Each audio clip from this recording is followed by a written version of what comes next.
Yes, welcome back to another episode of the Ball and Buds podcast. We have one of our favorite buds and an all-star in his own podcast, which is called Unfair Sports, where they take a pensive approach to the sports conversation. And y'all better check that out because that is a great podcast. My brother, Jay from Unfair Sports, how are you doing, my friend? Doing well, man. Doing well. Thanks for having me again, Omar. There's a lot going on in sports to always talk about. Oh, you know it. Sweet. I didn't even notice your shirt. That coffee shirt is amazing. I am a Hey, coffee. coffee's for closers only. Remember that. I love it. Awesome. Well, let's jump right into it. The first thing I really want to, I know we don't usually talk NFL, me and you, but I do want to get your thoughts because you did talk about it a little bit on your newest episode of the podcast. So everybody go check that out for the detailed Super Bowl analysis. But can you just give us your quick thoughts on it?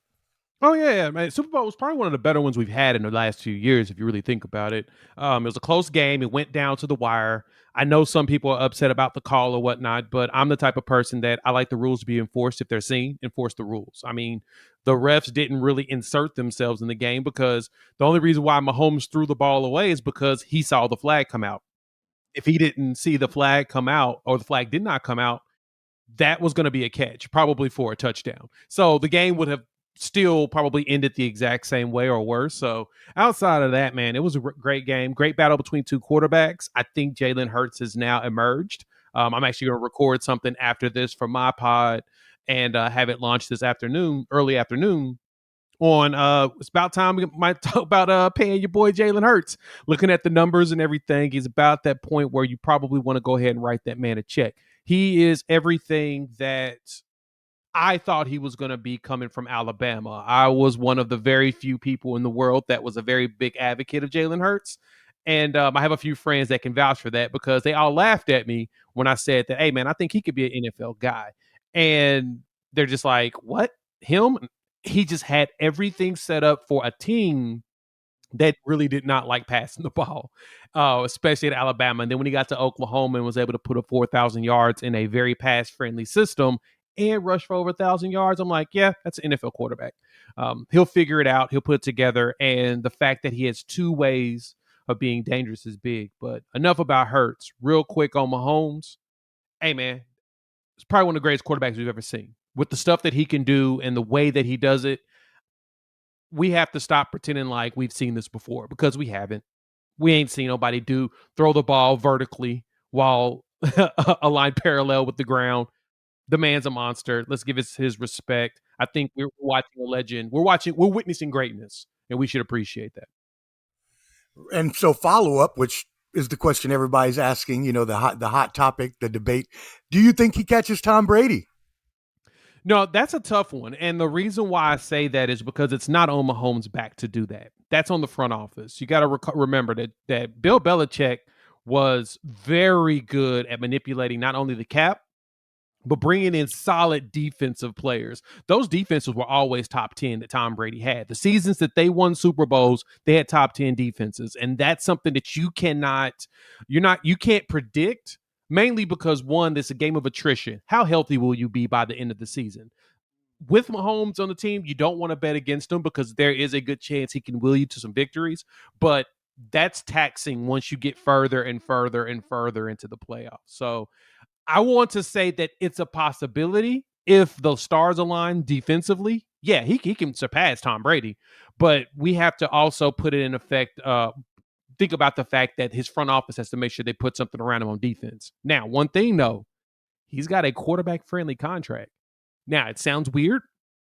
It does sound weird, but that $400 million contract he signed with the 10-year deal, that's going to look very cheap once this new TV contract comes into play in 2025. Over time, he'll be in the middle of the pack of pay, but he still made $400 million. Keeping it a buck, that's going to be very helpful in building that defense. That is just crazy in its own right. I mean, you just blew my mind saying that, like a $450 million contract, which right now we think is like him and Mike Trout is just like crazy money. But there's so much money coming in, pouring in that. It might be a Tom Brady friendly type contract, man. Because I mean, Right now, I think in 2 years, 2025, he'll make about like 60 something. He'll have like a 60 something $1 million cap hit, right? Mm-hmm. Then the following year, he'll be at the 40 to 45 range. And I mean, right now, Aaron Rodgers has a $50 million hit. So think about it that way. Once you start seeing everybody gets paid from Lamar, I mean, Kyler's contract, Deshaun Watson's deal, that deal's going to look a lot smaller. Josh Allen, um, Justin Herbert's contract is going to be massive. All those deals are going to be way more friendly to this team long term. So kind of thought it was a great deal. Wow, that's crazy in retrospect because at the time it definitely didn't seem like it. But you're completely right about all the money that's pouring into all of the sports. And I agree with you on the Jalen Hurts one as well. I know I've already been hearing, the rumors about a massive extension in Philadelphia. And you're right, he is their franchise quarterback. And once you find that, you got to hold on to that. And I, as a Raider fan, know because we've had Derek Carr for the past 10 years. Hey, and I love yeah, Derek Carr. You got to try. You got to ride it out because you never know. I mean, in the Derek Carr piece, man, he put up some numbers and he did well. It's just unfortunately not having everything around that you need at the same time as the stability of coaching kind of makes it tough. So I feel bad for Derek. He got his 9 years in. He showed that he was an NFL quarterback, just not one that can carry the load. And that's kind of one of those. I think it's a little unfair for us to think every quarterback has to carry the entire load. He's a grown-up. I'm going to put it to you like this. I've gained way more respect for him, especially after the Henry Ruggs situation and the way that he was able to speak eloquently in regards to everything. He's the grown-up in the room, just like Jalen Hurts is the grown-up in the room in Philadelphia. The problem for him is just that his talent, he isn't the guy that can just carry you and will you all the way by himself. He's not the guy that's going to get you a touchdown in 13 seconds. You see what I'm saying? That's the difference between a Mahomes and a Derek Carr type of caliber player is what do you look like on a drive? I mean, to be honest, Baker Mayfield showed us that with the Rams when he did that game-winning drive after only having the playbook for 2 days. You got to have the capabilities of doing it if you're good enough. I mean, I know it hurts, but that's the big piece is that when you can show that you can do that, you can carry a team quickly in a 2-minute drill and get a touchdown and win the game and put the ball in the right spots. That's not a talent that every quarterback has, unfortunately, because it's not easy to manage everything by yourself. Not very everybody can do that. It's that's where those margins are super thin when it comes to playing quarterback. It's a game of inches, but the margins are super thin. Got to keep that in mind when it comes to your quarterbacks. No, yes, that's the main point, right? Like if you have that franchise quarterback or somebody even good enough like a Derek Carr, if you can put the pieces around them, like you said, then like Derek Carr, our defense was bottom 10 most of the time he was even quarterbacking. What is he supposed to do with that? Like, I mean, like you said, quarterback should not be carrying the team. If you're Patrick Mahomes, sure, but he's like you said, another talent that we've never even seen before. So that's totally another level than Derek Carr. And I mean, think about it. And think about this though: the Chiefs have hosted 5 straight AFC Championship games. Cool, but they've only been to 3 Super Bowls in that time. They were losing. I mean, they lost to Joey Burrow last year, and so that tells you the defense at that year was not what the Chiefs needed to win. They didn't have the right defense last year. And so, yeah, there's 3 things you need to win in the NFL. You need a quarterback to throw the ball, an offensive line to protect him, and a defensive line to go get their quarterback. That's it. That's your formula. That's your formula for success. You focus on those 3 things, you'll probably win. And that was the one thing the Raiders did not do this past year. Not to get too much into your squad, but they just didn't have, I mean, Crosby was a monster. They didn't add enough pieces for him on the defensive line. And then the O-line itself was dealing with, injuries here and there. You've got to have all 3 levels at least on the defensive side of at least one person that can do it. The Khalil Mack piece was just good. God, I get that Davis is cash broke, but you don't let that talent go. That's it's like right the Cowboys trading Micah Parsons. Anyway, like, what are you doing? Not to get too much on your squad. I don't understand what is happening right now. Why are you trading Khalil Mack? I was so pissed. Oh, that day. Jay, oh my God, Hurts, man. I was one of the maddest people on earth. Anyways, but you're completely right. They didn't set up the defense. They traded Ngakoue and then signed Chandler Jones, who did nothing until midseason, and then had that one game against the Patriots. So the defense was horrible. The offensive line was horrible. You got other than Colton Miller, our left tackle, everybody else is pretty much a backup on any other team. And before we switch over, because I do want to ask this question to you, because you did reference the Baker Mayfield game after only having the playbook for 2 freaking days. Is Josh McDaniels the worst coach ever?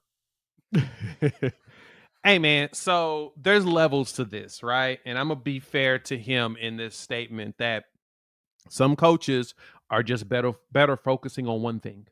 Not everyone's a CEO. Some people are better at CTO, COO, CFO, CMO, etc. But not everybody can be the CEO because it requires the wearing of multiple hats while at the same time focusing on sometimes day to day. Sometimes you got to silo yourself and be great at that one thing you are. And that's the one thing that Josh McDaniels isn't. We've seen how great of an OC he is. Now, a lot of people want to give that credit to only Brady, but you can't. The development of Brady was truly in the hands of Josh McDaniels and the way that they ran things in New England. He was a part of that. You can't discount coaching in all of this. And like I said, Belichick was able to put together a masterful defense and a squad in general, but Tom and Josh worked closely together in sync, so they were able to bounce things off. Just like Tom did very well with Brian Leftwich his first year. Byron Leftwich, but the problem is that the second year Tom was old. You could tell that he was terrified because he was getting rid of that ball too dang fast. But I digress. Josh isn't the worst, but he's just not a head coach. That's just not his bag. And once teams figure that out, unfortunately, the Raiders can't get rid of him because it's going to be too expensive to get rid of him right now. We'll see what it looks like when he gets his own quarterback, which he likes to do. I mean, the last quarterback he went and got was Tim Tebow. So it tells me everything I need to know about him as far as talent evaluation. But he did do good with Jimmy Garoppolo. So y'all may get Jimmy G as your starting quarterback next year, and he can go out there and be mediocre enough. And hopefully you guys put together a great defense to be able to help protect him throughout the season. Seems like a lateral move to me, if you're being completely honest, if you're going from Carr to Jimmy G. I think it's a downgrade, but Oh, I mean, really? I'm not a Jimmy G purist. I recognize where and what he is. He is a great plug-in guy, not really a starter. He's like a borderline starter, and he's proven it. The 49ers gave him all that money, and then he didn't produce. They got to the Super Bowl. He's throwing interceptions with his eyes closed, and they realized that, oh, you really aren't that good. It's really Kyle Shanahan's scheme, and so that's why they tried to get rid of him. They literally traded 3 first-round picks with him as their starting quarterback. That tells you everything you need to know, especially with an offensive guru like Kyle Shanahan, who got Matt Ryan an MVP trophy. That should tell you everything if he thinks that he needs to go get another quarterback. That's your telltale sign. And so, yeah, I can totally see y'all getting Jimmy G. He'll be cheap, and he'll be a good placeholder for whatever quarterback they try to go get. And I think he'll help you all win some games because, regardless of what I say, he wins games, and he does a good job of not turning the ball over. But my question's going to be, is Josh McDaniels a better schemer than Kyle Shanahan to get guys butt naked open like they do in San Francisco for the Raiders? And I'm terrified for Jimmy G on that part. We'll see. But I think getting Jimmy G will be smart, and then adding going to draft a quarterback. That's what y'all have to do. You have no choice. It's time to go move forward. Just make sure you get a quarterback in the top 10 picks. Don't get anything afterwards. Unless you go get Anthony Richardson at like the 30th pick, but yeah, don't do that. Well, that's a great segue actually into the draft and the college ranks. Whether we get Jimmy G or Aaron Rodgers, like you said, we're going to have to draft a quarterback either way. I want Aaron Rodgers, even though I've always been high on Jimmy G. My Clubber D, the Combat G, our Combat Sports Insider, he is a 49ers fan, diehard. He's never been high on Jimmy G. So we always get into like mini arguments about that. I'm like, man, Yeah, he win. I said, I said my argument is your argument. He wins games. But anyways, moving on from that, how do you feel about this draft coming up? The top 10 and anything you see there? Man, it's going to be a good quarterback, a heavy draft. I think that with CJ Stroud, Bryce Young, and Will Levis as well, and then throwing Anthony Richardson in the fold, you should get at least 4 quarterbacks drafted in the first round. I'm pretty excited to see which teams decide to do that. If I'm correct, the Bears have the number 1 pick, and they need to put weapons around Justin Fields. And if they're smart, I'd trade down, get 2 first round picks somehow, pick up a wide receiver and a defensive lineman. Or if they use the number 1 pick, you go get Jalen Carter from Georgia, and you just go ahead and build that defense up, and then you start drafting wide receivers and different and offensive linemen and pieces of or whatnot after that. Because that's the one thing you need. If you can go ahead and build that D line and that O line for Fields to where he can work, man, Justin Fields can be special with the right coaching. He can be. He's got the physical tools. He's fast. He's strong. He's got an arm. He's got the QB IQ you need. You just need to have the right coaching to put him in the most successful spots. Not everyone is built to carry the full load, like I mentioned. There's very few of those. There's Peyton Manning. There's Drew Brees. There's Tom Brady. I think that's about it. I'm going to be absolutely honest. And as much as I love Patrick Mahomes, he's getting there. But Andy Reid and Eric Bieniemy do a fantastic job of scheming for him. They get him prepared, and he absorbs all of it. So, and he does a really good job of impromptus and stuff. Aaron Rodgers is one I could say, I guess you could put up there in that tier as well. And I'll go ahead and throw Patrick up there. I think he's at the bottom of that tier. But those quarterbacks that I mentioned are guys that literally can do everything by themselves. They don't even need an OC most of the time. They can make those adjustments, and I think Patrick is getting to that point. So I think Justin, with the right coaching, I believe he can do that too. It just you gotta put some stuff around him. So this NFL draft is going to be intriguing. I'm really interested in seeing what additional pieces some of these teams grab, but I think it's going to be a nice quarterback draft and some nice wide receivers as well. So keep an eye out for that. A crazy rumor I heard yesterday that apparently is going around some NFL circles is that they're actually two. It was said a few decision makers is what they were called at the Senior Bowl came away with the impression that the Bears were going to trade Justin Fields and then draft another quarterback. What the hell? And how do you feel about that? That's kind of one of the dumbest things I've ever heard, but I'm not going to act like I've never heard crazier statements. Like the one thing you don't do is trade a quarter. When you have a bird in the hand, you don't get rid of that. Now, I'll say this. They want to send him to Tampa Bay. I'm totally here for it. We would gladly take Justin Fields in Tampa Bay. And we have the weapons already at wide receiver. Our line is going to be back to probably what it was, at least close to it. So we'll have protection and we'll have a run game. I'll gladly take him in Tampa Bay. That makes no sense to get rid of the quarterback that could do it. But granted, I've learned that most teams don't recognize that it's not the quarterback problem. We have a us problem. We're not putting everything around him. We're not adding the right pieces. So yeah, give me a rookie quarterback. I'll take it. A young quarterback. My apologies. I'll take a young quarterback down in Tampa Bay. Sign me up. I would too. Who wouldn't take Justin Fields? Which is why it blew my mind when I heard that.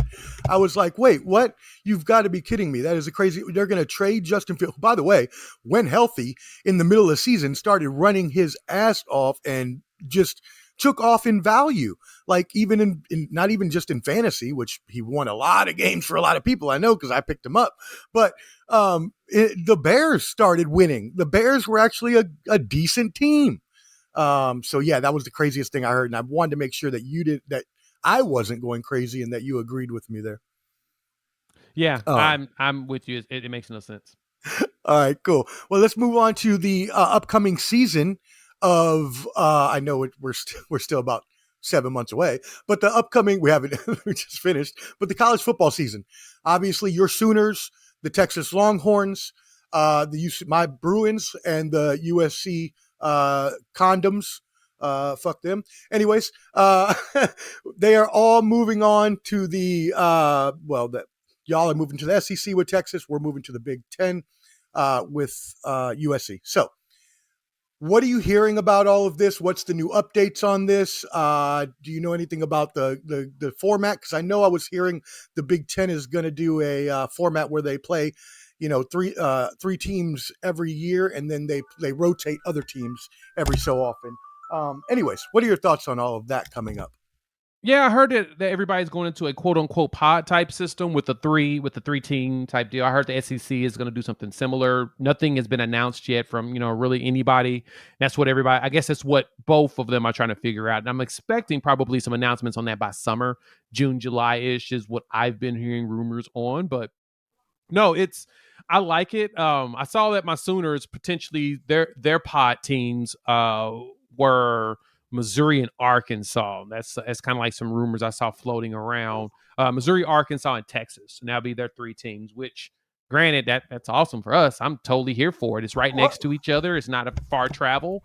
A good rival, at least a good set of with Arkansas and Texas, horns down as usual here in these streets. But I think it'll be cool to see all of that happen. But outside of that, I mean, Oklahoma, of course, Oklahoma and Texas are definitely headed to the SEC next season. They came to an agreement with the Big 12 and the TV partners. They're going to forfeit each will forfeit $50 million in revenue that's coming in and, go ahead and bounce out a year early. Now, it's so funny if people were wondering what took so long to get this deal done. It had nothing to do with Oklahoma or Texas. They came to an agreement a long time ago. The big thing is that Fox is losing some very valuable inventory once these two teams leave.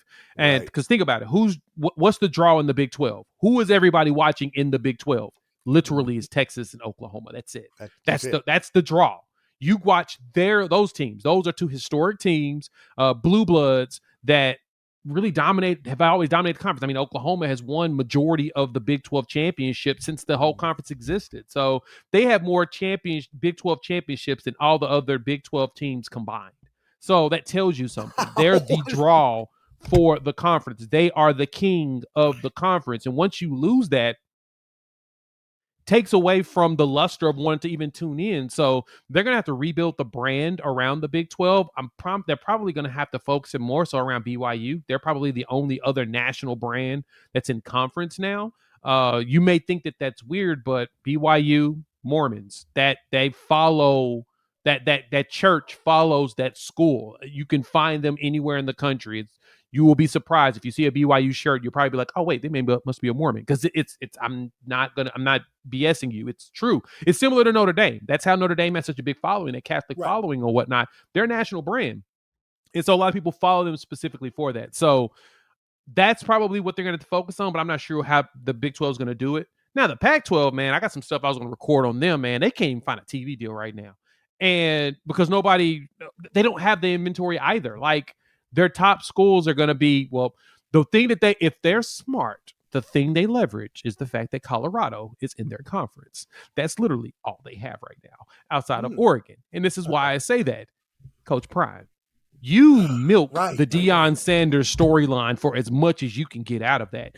And if the Big 12 is smart, they go after Utah and Colorado and get them over. Don't worry about the other schools. Now, everybody's like, oh, you got to get Oregon. No. You don't. You don't need them. You don't need Oregon. You don't need Washington. You get Colorado and you get Utah. It keeps your conference kind of in the middle of the country while at the same time giving you one of the biggest names in college football right now in Coach Prime. You milk the Deion Sanders storyline for as much as you possibly can. And I think the Pac-12 is kind of fumbling the bag with that one. That's who you go for. And you pray that you keep him in conference. You find that if he wants a bigger job, you give him Oregon. You find a way to get him at I don't think you go Cal. You probably not even Stanford. You keep him at Colorado or you get him at Oregon. You keep him around. That's what you do. So that's the play that the Pac-12 needs to go for. They're not. And the problem is they need to add more teams. They're going back to the Pac-10, and I don't know what that's going to look like. You're losing a lot of real estate, losing USC and UCLA. That's two critical critical real estate, because when those teams are good, California cares about them. They don't really focus on anybody else, even Cal, which is always fascinating to me. Yeah, and everything you said is spot on. The Pac-10, as you mentioned, their inventory, just like y'all's inventory, was Texas and Oklahoma. Theirs is UCLA and USC, just like you said. So they're losing all that, and that is not helping them at all in the TV deals. Not to mention the fact that they could lose more schools, as you mentioned. So yes, you're completely right. They do need to hold. I was thinking they just needed to make sure they hold on to Oregon, but I was not even thinking about the whole Coach Prime thing now that Deion Sanders is in conference, which, by the way, I love Deion Sanders, and I love the fact that he is shaking up college football. I absolutely love it. Please disrupt the status quo, because it's been that way for way too long. But you're right. They're going to have to do something to keep the teams around for a TV deal, or if not, they're going to have to do some merging with some other lower conferences, and they're probably just going to end up going to the wayside as a lower conference, as the SEC and Big Ten become the super conferences, as we know. So thank you for all of that great analysis, my friend. All right, well, hey, let's move on to the last topic. The big stories I really wanted to get into, the NBA. It is heating up. We all know come springtime is when the players actually start to care and they actually start to play. And, after the All-Star break, we get people feeling like it's playoff atmosphere ball. So we recently just had the trade deadline. Kyrie finally forced his way out after years, spurring the breakup of what was supposed to be the biggest super team ever, which is now the biggest flop ever, in my opinion. My friend, what are your thoughts on the trade deadline? What are your thoughts on Kyrie? What are your thoughts on KD going to Phoenix? Yeah, man, there's a lot of movement in the NBA, and I'm going to give them some props for this. Putting the trade deadline during Super Bowl week was genius. Genius. And I hope they do this every year, because it does break up the conversations around the Super Bowl. And as someone that does podcasting and working in the media itself, it's hard pressed to find new topics to talk about around the Super Bowl for 2 weeks. It gets tough. The bigger thing you're looking at is injuries and quarterback comparisons, and that's really it. For them, they just added a great conversation piece in the middle of everything, especially because of Super Bowl week itself. That's when things get a little boring, in my personal opinion, because you can only say so much about teams. Now, having the trade deadline in between there, it's nonstop action for like 4 or 5 days. And so the Kyrie piece and the big three that they had there at Brooklyn was fascinating, because it's definitely the worst experiment ever created. It's the worst big three ever. It was no success. James Harden, Kyrie, and Kevin Durant played for 16 games together, and they were 13-3. So of course they were winning. But what the problem you got out of that is that there was no long-term success. Completely bad. From there, from that portion of it, you I look didn't realize at how they only played 16 games together. Those 16 games, man. Oh, James recognized how much of a sinking ship that was too, just like he recognized at Houston. And I get everybody's not very happy with James Harden forcing his way around, but when your team wants to tank and you're just like, nah, man. And I understand a lot of people are, beef with James Harden and his decision to want to leave Brooklyn. He saw the writing on the wall. He doesn't want to be on a team that's tanking. He don't want to see a team that's got a lot of drama too, and especially with the Kyrie piece and him not wanting to play. But I digress off of James. Let's dive into the Kyrie trade. I'm trying to figure out why Brooklyn didn't do this over the summer. Like, Kevin wanted to go. Y'all knew y'all weren't going to pay Kyrie. Y'all should have went ahead full deep in on the tank back in the summertime and just call it a day. And Bomani Jones mentioned this on a few shows over the summer and as the season came up, especially after the tweet about the video on Amazon that Kyrie put on his Twitter account. He wasn't promoting, but he decided to retweet it so that all his millions of followers can go check it out. That he didn't expect him to play another game. He thought that he was going to get cut, and he didn't think that, people want to pick him up and deal with that. And he was wrong. Kyrie didn't end up playing. But if you look at the trade that Kyrie went to Dallas, they basically gave him away. Rudy Gobert got 4 first-round picks. You don't think Kyrie's worth that? Probably one of the greatest point guard and with handles, dude that can get a bucket anytime he wants to. Yeah, you don't just give him away for a first years down the line in a few seconds. You get a couple of firsts out of him, and either nobody wanted to pay it, or they were like, "Man, we gotta get rid of this dude. Somebody take him off our hands." That to me was more.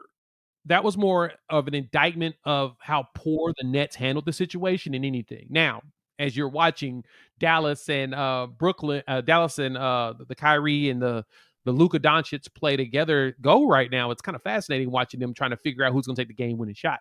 That last game when they did that was, it was brutal.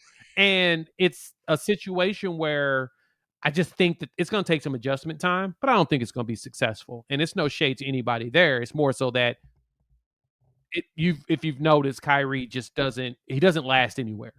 It wasn't in his mind. It wasn't him in Cleveland. He went out of LeBron's shadow. It wasn't him in Boston. I have no clue what happened there. And then now it wasn't him. It was him. But if you go through it, there's a common denominator in all three of those situations. So we'll see what it looks like in Dallas. But Dallas taking a flyer on him for as cheap as it was, definitely worth it. Now, Phoenix and Kevin Durant, you're going to have Kevin Durant and Devin Booker as your wings with a point guard that knows how to distribute and can play very well without both of them on the court. Yeah, Phoenix might be doing something. Now, the only problem I have with Phoenix is they're getting old. Chris Paul's old and he can't stay healthy. We've synced this his entire career. I mean, we have synced this. KD is coming off another injury. He hasn't played more than 50 games in a season in the last 3 years since that Achilles injury happened. So I'm curious to see, is Kevin going to be healthy? Is Chris Paul going to be healthy? And that will work. And I think Devin Booker's a dude that has no problem with stepping back, especially when you have a talent like Kevin Durant on the team. He's going to be like, you know what? I'll let Kevin do his thing. We'll make it happen. And so I think Devin is going to be very receptive of it. The question is going to be is what everything around them is going to look like. And I'm not really concerned about them defensively like everybody else is. Once you get to half-court basketball, things really change up. And I think that they'll be able to do enough defensively to win games. I'm curious to health. That's the only question I have. And honestly, that was the only question I had with Brooklyn. And guess what happened? They couldn't stay healthy past the first round any season together. So I kind of can predict this stuff, especially if you've been experienced in watching sports your entire life. You recognize that attrition is one of the key factors. Yep. We got guys that don't handle attrition very well. So let's see what it looks like. Outside of that, I think, the trade deadline was good. The Lakers did very well. I'm glad that they made the moves they made, getting Mo Bamba, getting D'Angelo Russell. That was smart. They needed that. They just needed just a new push. And I think Mo Bamba coming in at the big, now he's coming off suspension and playing. Oh, my goodness. That's going to help them a lot. Now, will they go anywhere? I don't know. I don't know if they'll even make the playoffs. I'm going to keep it a buck. Ooh, okay. And I say that only because we got to stop thinking that LeBron James at 38 years old, even him doing the amazing things that he's doing, can carry a team by himself now. The load's too heavy at this age. We've seen this with other old star players. The human body has limits, and Father Time is undefeated. So the question with LeBron is can he get everybody else up to playing at the right level for them to be successful long term? Dude's got miles.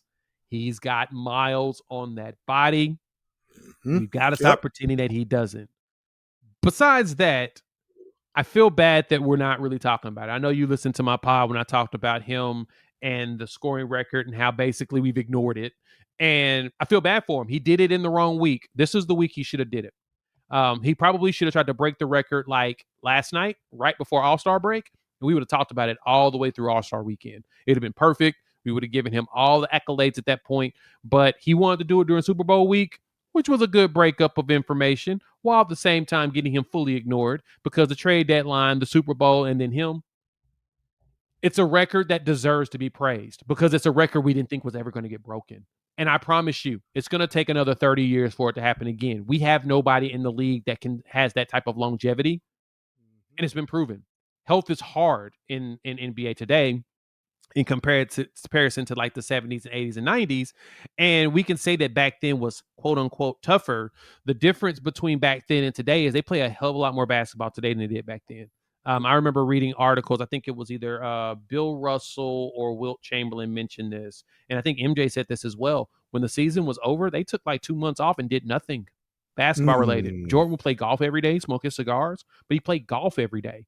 He wasn't getting into shape at that time. He probably was lifting, playing some pickup ball, but he's not playing organized basketball every single summer like that. They're playing pickup ball and just having fun. You can slack in pickup ball. You can't slack in the USA games or the Pan America games. They play a lot more basketball today than they did back in the day. And the human body has limits. They're falling apart. Especially if the youth, the way they play organized training, weights and drills nonstop at a young age. They're falling apart in high school.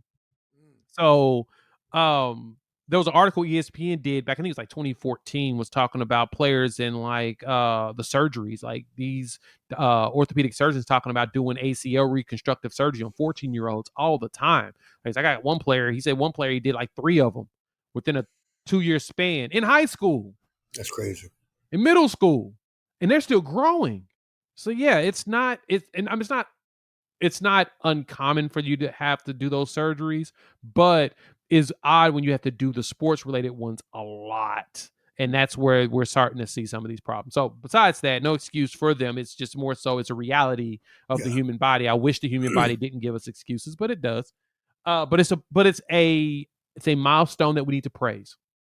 We need to praise that LeBron was able to break this record because it's a huge one. It's one of the many unbreakable ones that we probably won't see. And now go down the list. It's a fun topic to do with someone on a podcast. Is go down some of these unbreakable records that are left. See which ones needs to get broken. I've already got like 5 that I think will never get broken again.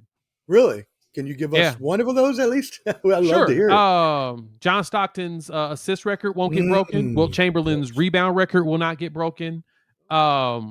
If you want to go into other sports, college football, Barry Sanders' single season college football record of rushing record of 226-28, 2,628 rushing yards will not get broken. Ron Dayne's career record of 7,000 rushing yards probably won't get broken.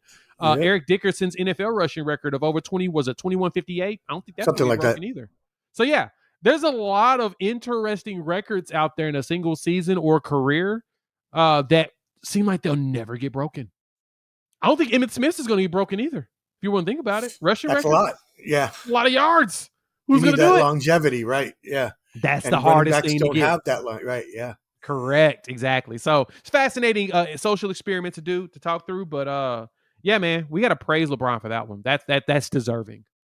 You know, as a Celtic fan and a known LeBron hater, I have to give him props. Like you said, it was a record we never thought would be broken. And when he started getting close and they kept talking about it more and more, I was like, wait a second. Is he really breaking that record? Like the one Karl Malone couldn't even get to with all the years that he played. So you're right. LeBron is just at another level, even at the age of 38, still playing really well. I obviously have him after Michael Jordan, 1 and 2, but that can be discussed between anyone, depending on your age. Which, by the way, I think you're around my age, so I'm assuming you're going Jordan. But for the most part, yeah, I think there's an argument for LeBron in some things. I think LeBron is the most complete player we've ever seen in NBA history. I think Jordan's the greatest scorer overall. I like that. Rings culture is one of the biggest problems when it comes to this GOAT debate because everybody says, well, Jordan went to 6 finals and he's got 6. And I honestly traditionally do not have this argument with anybody or conversation with people because nobody's realistic when it comes to this stuff. Everyone makes it seem like Jordan did all of this by himself. He got 6 rings with Scottie Pippen. He did nothing without Scottie. You have to have that. And we can't say that LeBron had a single sidekick at the Scottie Pippen status. Scottie was top 5 in MVPs. When he went and played with D-Wade, D-Wade was hurt. So I digress. I'm not going to go too deep into that. But my point is, if we're going to go rings, it's Bill Russell. I think Robert Horry may have an argument too, even though Robert Horry was never a number 1 option. Even Kareem.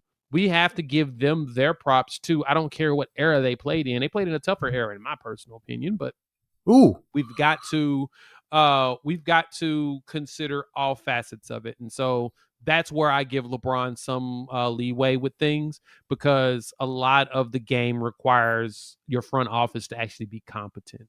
Right. Period. Yep. And Nobody wants to play with a whole bunch of YMCA dudes. MJ didn't either. Ever. But sometimes when you do have that salary cap, stuff, the limits you have to pay attention to. Creativity by the front office. That's exactly what you just said. Yep. the point. Awesome analysis. Thank you so much. You're right. That does need to be celebrated, and it got completely ignored. You're right. It got completely overshadowed. It happened, and the next day it was gone. So yeah, I definitely talked about it on my pod. You did as well. So hopefully more people will bring it to the light, even if I am a LeBron hater. That being said, last question before we let you go. You did say you don't even know if the Lakers will make the playoffs. You said you like the Suns, but they're old. Who do you have right now as your finals teams going? I mean, right now, even as a flyover into in the NBA, you really can't argue anything about the Milwaukee Bucks against the Bucks at all. I mean, they've got Giannis. They've got probably arguably the best player in the NBA right now. And a healthy Middleton's back too. And healthy Middleton. Well, Giannis kind of got banged up, it looks like, in the Bulls game last night. So he's a little bit on the injured side. Yeah, he hurt his wrist, so he might not even be in the All-Star game because of it. So yeah, that could potentially happen, but it's hard to argue against Boston and Milwaukee. It's really tough. I mean, both of them, they're about half a game apart from each other. So that's something to go with. And honestly, the West is wide open. And I say that to no shade on the Denver Nuggets. I'm going to talk about them more in depth on my pod, but there's a reason why we don't respect them. There is a reason. And I would like to say that, Jokic has won 2 MVPs. He could easily win a third because he's doing something we've never seen before. He's the leader in the poll right now. Yes, because his win share is absurd. Like, he is, like, when you look at the advanced numbers on it, and I know a lot of people don't like advanced numbers for whatever reason, but go look at everything that he is doing on the court. He's a passer, shooter, scorer, rebound. He does everything, and he does it with so much ease. Mm-hmm. He's on the verge of a 50-40-90 season. Have you ever thought of hearing that from a big man? That's a guard stat. A guard stat. And this man is on the edge of it. Like, he's right there he's like 39% from 3, and he's right there at 82% from free throws. So if he just ups those numbers more, he could be right there at a 50-49. He's 63% from the field. Wow. Absurd. 63%. He averaged a triple-double, just under a triple-double last season, and he might get a triple-double this season. He might average a triple-double. As a big man, that's something we ain't seen that before. And so that should be praised. But the problem for the Denver Nuggets is that they've had a lot of really good records over the last 20 years, and they always falter in the first round. Yep. They went to the conference finals once in 19-20 season. And they didn't give us anything. So, yeah, we say the team's better. They look good. We've seen them with top seeds and just not produce. Mm-hmm. We have to ask ourselves, are they get the respect once they get us a finals? Let's put it that way. Yes.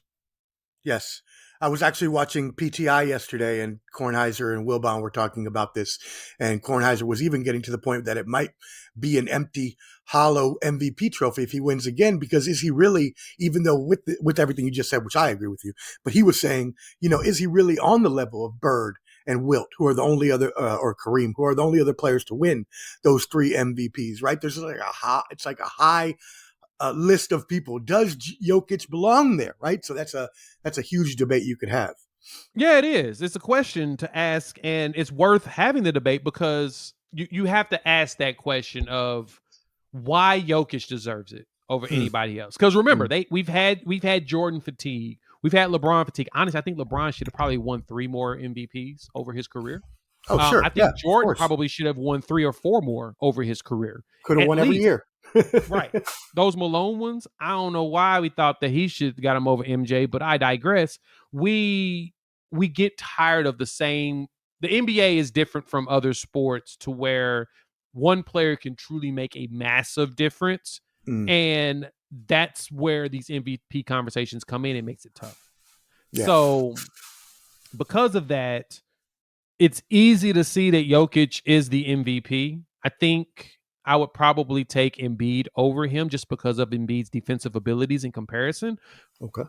But it's hard to argue against Jokic and Giannis Mm-hmm. because there's nobody else in the league really that is MVP worthy right now in comparison statistically into where they're playing. One up and coming one to keep your eyes out on is Shai Gilgeous-Alexander Ooh, for my Thunder. yes. So he's starting to evolve into a threat in this league. But outside of that, it's hard. But Denver does not have anything in their track record that tells me, oh, I can rely on them.